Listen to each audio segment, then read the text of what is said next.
Okay, today we're going to graph quadratic equations, and we're going to follow 4 basic steps. We're going to start by finding the x-intercepts by making the y be 0. Next, we're going to find the equation of the line of symmetry. Remember, the equation of the line of symmetry is a x equals equation because it's a vertical line. That x value will lead us to find our vertex. Our vertex is an x and y point. And the x will be the x from the line of symmetry, because remember when we were exploring graphs that the line of symmetry was always through the vertex. The easiest way to find that will be to use our graphing calculators and trace the value, enter the x value. And then while we're in our graphing calculators, we can make the x be 0 in order to find the y-intercept, and we can do that with trace as well.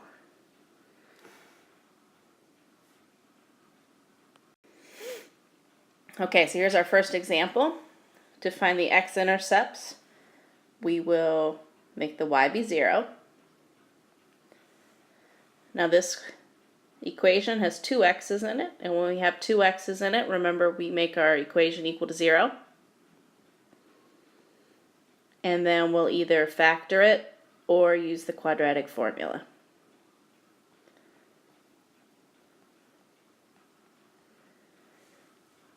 Since we have the 2 in front of the x squared, that's typically when we use the quadratic formula. So we'll have a is 2, b is 5, and c is negative 3. So x equals negative b. So that'll make it negative 5. Plus or minus the square root of 5 squared. So I'm just going to write 25. Minus 4 times a, which is 2, times c, which is negative 3, all over 2 times a, which is 2 times 2, so 4. I'm going to take this part that's right here in the square root and enter it into my calculator. Figure out what is 25 minus 4 times 2 times negative 3.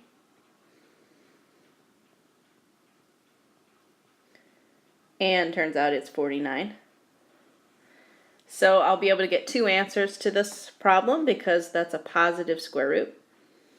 So I'll do negative 5 plus the square root of 49, then divided by 4. So essentially that's negative 5 plus 7,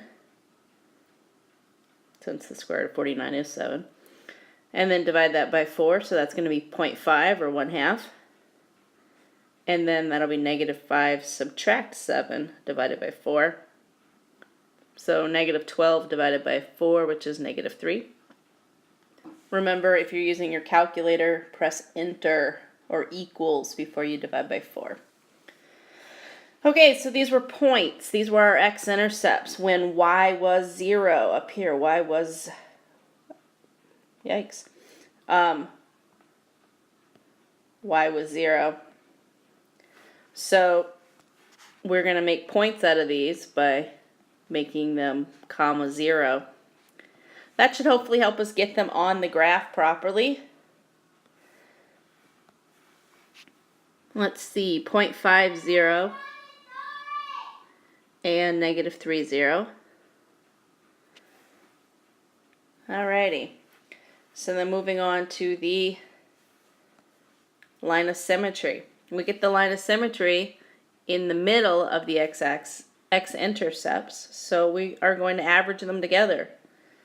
We're going to take 0.5 plus negative 3, add them up, and divide by 2, just taking a simple average. So that's negative 2.5 divided by 2, so negative 1.25. That's a vertical line. approximately here on our graph. All right, next we'll get the vertex. The vertex is an XY point, which will come from plugging in the line of symmetry number for x in our graphing calculator.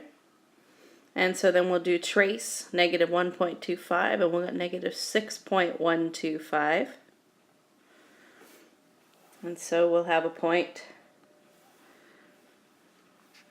right here.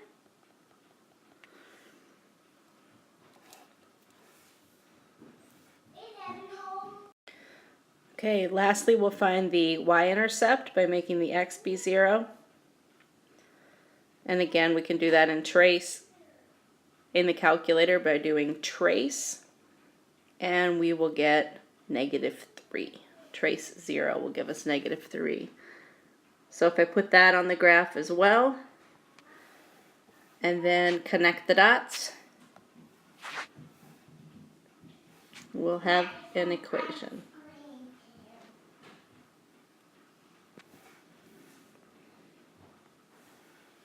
Okay, so we graphed our equation by using our x-intercept and our other x-intercept and our vertex and the y-intercept. I got a little lost there under the line, but it's there. You may find it helpful to reflect the y-intercept point to the left side to have an additional point for your graph.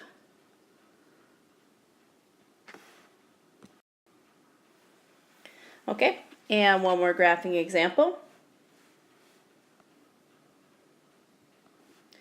Again, to find the x-intercepts, we make the y be 0.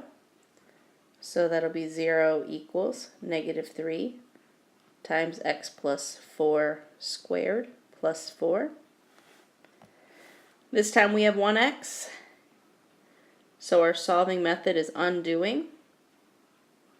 So we'll do the order of operations backwards. So we'll begin by subtracting 4.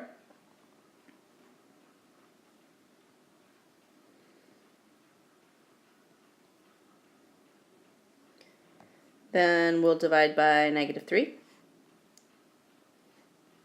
And so negative 4 divided by negative 3, that'll become 4/3. The negatives will cancel out. Equals x plus 4 squared. Now undo the square with the square root. And remember to put plus or minus in front of your square root. So positive or negative square root of 4/3 equals x plus 4. And subtract 4 to get x by itself.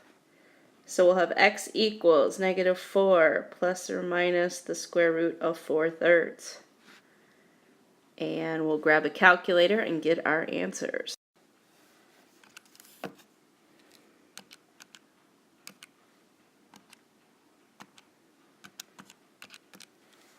Okay, when we're adding, we'll get negative 2.845.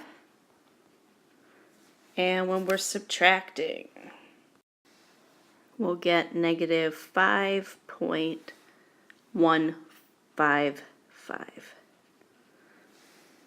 Remember, these went back to our plugging in of y equals 0. So ultimately these are points where the y is equal to 0. We can put these on the graph now. At nearly negative 3 and a little bit past negative 5.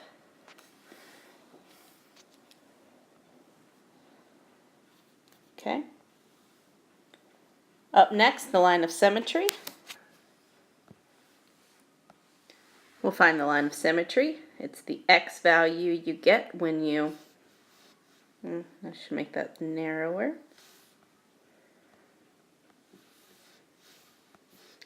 It's the x value you get when you add up the x-intercepts and divide them by 2, the average x value. When we add these up, we'll get -8 divided by -2. So the line of symmetry happens at x equals -4. If we add that to our graph, that seems to make sense. That does appear to be the middle. Once we know our line of symmetry, we know the x value for our vertex. So we'll keep going. We'll plug in -4 for our vertex. Remember that at this point you grab your graphing calculator. We put the equation of the line in our y equals. It was -3 times the quantity x plus 4 to the second. Add 4.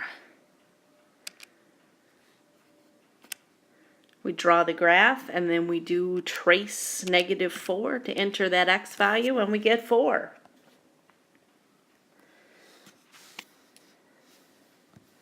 Let's see, I have to move the graph up a little bit. There we go.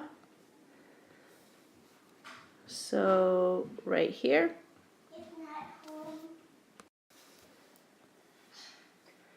Okay, and lastly, we'll use our calculator again to plug in 0 for the y.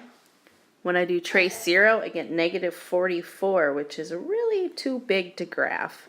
So I'm not going to add that to my graph. So if we head back to the graph, we can connect the dots.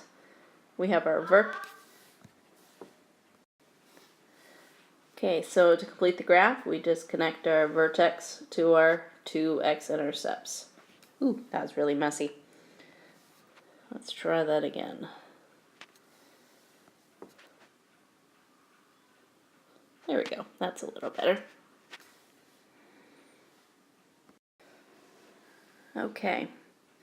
So we plugged in 0 for the x-intercepts, solved them, added up the x-intercepts and divided by 2 to find the middle, which is the line of symmetry equation. Plugged that in for the x value to find the vertex. In this case, our vertex was a maximum. And then lastly, plugged in x equals 0 to find our y-intercept. This one did not fit on the graph by a really long way, so we'll just not graph 0, -44, which would be way down here at the bottom. Okay, that's it for the basics of graphing quadratics when both x-intercepts are real.